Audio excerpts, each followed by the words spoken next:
In today's video, I'm going to teach you how to create a group on WhatsApp Web. To follow along, make sure you have a reliable internet connection and a modern desktop browser. You'll also need an active WhatsApp account on your phone, since WhatsApp Web mirrors your account across devices so your chats stay in sync.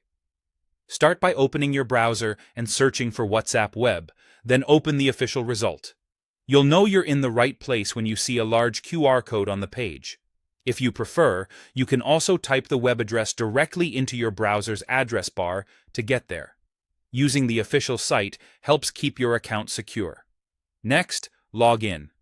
The quickest method is to scan the QR code on your computer screen with the WhatsApp app on your phone. Keep your phone unlocked and connected to the internet.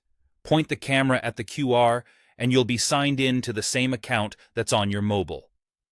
Some regions also offer the option to log in using your phone number. If you see that prompt, follow the on-screen steps to verify. Once authentication finishes, your chats will load on the left. Now it's time to create the group. Look to the top of your chat list for the menu icon. On some layouts, it looks like 3 dots, and on others, it appears as a plus symbol.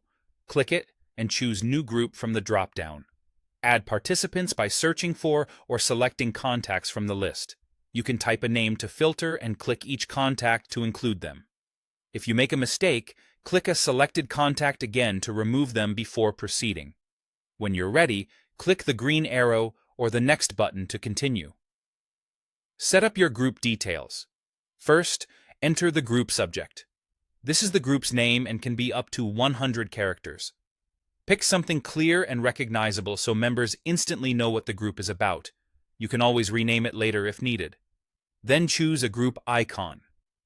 Click the camera icon to upload a photo from your computer, take a new picture if your device supports it, or pick an emoji or sticker for a quick visual. Center or crop the image so it looks good as a small circle beside the group name. Finally, click the green check mark or the Create button to finish. Your new group opens immediately, and you'll be the initial admin. From here, you can start chatting right away, share files, and invite more people if necessary. If you don't see your contacts, double-check that you're signed into the correct account and that both your phone and computer are online. Remember, any group you create here will also appear on your phone. Enjoy organizing your conversations with your new group.